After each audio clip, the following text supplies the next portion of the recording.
खूनी road NH 248 ए पर आए दिन मौतें होने का सिलसिला थमने का नाम नहीं ले रहा है। आए दिन इस खूनी रोड से लाशें उठाई जा रही हैं। इस रोड ने किसी के माँ बाप, किसी का भाई बहन और किसी का बेटा बेटी और किसी के परिवार को ही छीन लिया है। इस खूनी रोड को लेकर कई बार तपती धूप और गर्म हवाओं में बड़कली चौक से नूह सचिवालय तक पैदल मार्च किया, लेकिन हवाई झूठे वायदों ने सब पर पानी फेर दिया है, जिसको लेकर पूर्व परिवहन मंत्री व नूह विधायक आफताब अहमद ने माड़व गांव पहुंचकर खूनी रोड का जायजा लिया है। आपको बता दें कि नूह के माड़व गांव की सड़क दशकों से खराब पड़ी है। लाख कोशिशों के बाद भी रोड नहीं बन पा रहा है। माड़व गांव के लोगों के अलावा राहगीरों में भारी रोष है। माड़व गांव की जामा मस्जिद के सामने वाला डांबर रोड जर्जर हालत में है, लेकिन मेवात प्रशासन का इस ओर कतई ध्यान नहीं है। माड़व गांव के लोगों की परेशानी को देखते हुए आज नूह विधायक चौधरी आफताब अहमद ने मौके का मुआयना किया और भाजपा सरकार को ललकारा है कि हर बार विधानसभा सत्र के दौरान नूह के माड़व गांव के सड़क की दुर्दशा के बारे में आवाज़ बुलंद की जाती रही है, लेकिन गूंगी, बहरी और अंधी सरकार का इस ओर कोई ध्यान नहीं है। जबकि माड़व के पूर्व सरपंच ने तो यहाँ तक भी कह दिया है कि अगर आप माड़व गाँव का विकास नहीं चाहते हो तो गाँव माड़व को यहाँ से हटवा दो। नूह विधायक आफताब अहमद ने चेतावनी दी है कि या तो भाजपा सरकार माड़व गांव की सड़क को बेहतर बनाने का काम करे, वरना धरना प्रदर्शन करने को मजबूर होना पड़ेगा।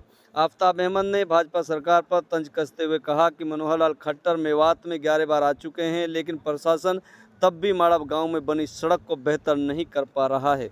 आफताब अहमद ने कहा कि माननीय प्रधानमंत्री गुरुग्राम में द्वारका एक्सप्रेसवे का आज उद्घाटन करने पहुँचे हैं, लेकिन मेवात की हालत विकास के बारे में पिछड़ी हुई है। आइए सुनवाते हैं क्या कह रहा है नूह विधायक आफताब अहमद व माड़व के पूर्व सरपंच सोहराब खान। जी आपका? मेरा नाम सोहराब है, सरपंच सोहराब माड़व। आपके गांव की जो सड़क है कैसी हालत है, क्या कहना है? इसकी हालत ये हो रही है कि हमारा बच्चा, ढोर पशु जितना भी परेशान आ जाए, 2-3 साल 4 साल हो गए थे ऐसे ही परेशानी बोलते हुए। हमने तो आज MLA को फोन करा है कि भाई यहाँ पे कम से कम पानी तो छिड़कवा दो।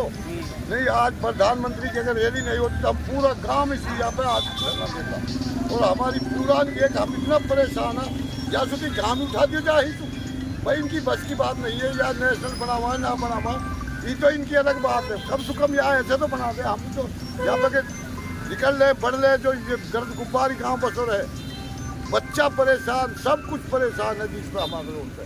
हम इसलिए रोड के ऊपर हम आके नहीं फिर बैठ जाएंगे अगर ये नहीं बनाते, रिपेयरिंग तो कराए। ये बात है हमारी, तो यही मांग है। पहुँचे हैं यहाँ, सड़क की हम बात करें तो कैसी दुर्दशा है और कब से है, क्या कहना चाहेंगे? मैं कहूँगा कि ये उदाहरण है भारतीय जनता पार्टी की नीयत का और उसकी नीति का।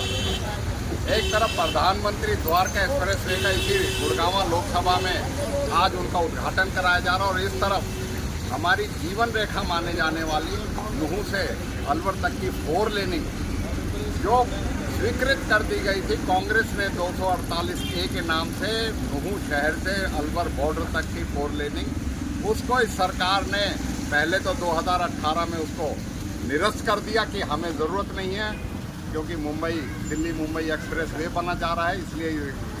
और जब हम 2019 में MLA बने, हमने मांग करी, तो जब से मांग करते आ रहे हैं हर एक सेशन में और हर एक तरह सड़क पे हम पैदल भी चले, इसके लिए धरना प्रदर्शन भी हुए, जनता ने भी मांग करी। और उससे ज़्यादा बड़ी बात है, 2,500 से 3,000 निर्दोष व्यक्तियों ने इस सड़क की दुर्दशा की वजह से अपनी जान से हाथ धोना पड़ा है एक्सीडेंट के माध्यम से। ये सरकार इतनी लापरवाह कैसे हो सकती है कि हमारी परियोजना को कभी उसकी DPR तय बन रही है, कभी उसका एस्टीमेट बन रहा है, कभी केंद्र सरकार को भेजा जाएगा, हर बार सवाल लगता है विधानसभा में। बनाना तो दूर, सबसे बड़ी दुखदायक बात यह है कि हमने कितनी बार कहा, हमारी कांग्रेस की भारत जोड़ो यात्रा यहाँ से निकल के गई है।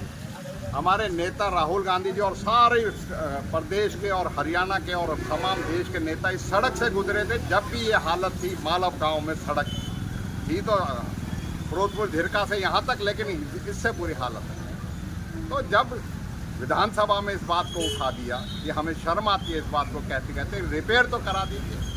1.25 साल उसको हो गया, हर बार हो गया। 3 महीने पहले हम फिर से यहाँ आए थे, जब उसमें झूठा आश्वासन भी कर दिया। आज इन लोगों ने यहाँ सुबह गुबार और इतना यहाँ जीना दूभर हो रहा था इन लोगों का, नमाज पढ़ के आए थे, इतनी वो हो रही थी। उसके बाद इसका उन्होंने हमें बुलाया और दिखाया।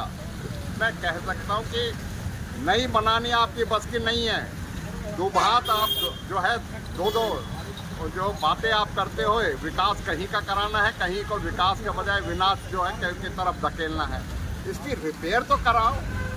रिपेयर करने से कम यहाँ के लोगों को एक सुविधा इसकी तो मिल जाए। जो सड़क है आज सड़क नहीं है, इस पर लोगों का कहना है हम नमाज के लिए मस्जिद में नहीं जा सकते, घरों में अपने नहीं रह सकते, इतनी गर्द गुबार हो रही है।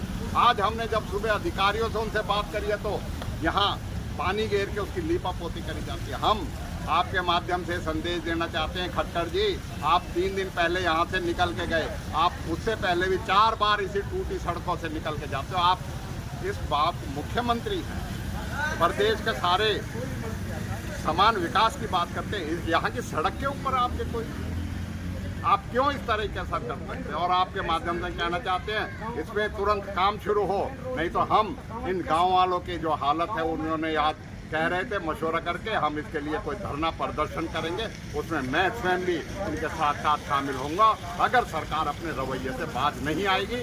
और खट्टर साहब आपके लिए ये उदाहरण है कि आप एक तरफ विकास की बात करते हो, ये विकास आपको विकास यहाँ का नहीं दिखता जहाँ खुद होके जाते हो, तो ये कैसा विकास है? हरियाणा में इसी तरीके का कुशासन और इसी तरह का दुभान जो है बीजेपी जेजेपी सरकार कर रही है और आने वाले समय में इसको इस बात का खमियाजा भी भुगतना पड़ेगा।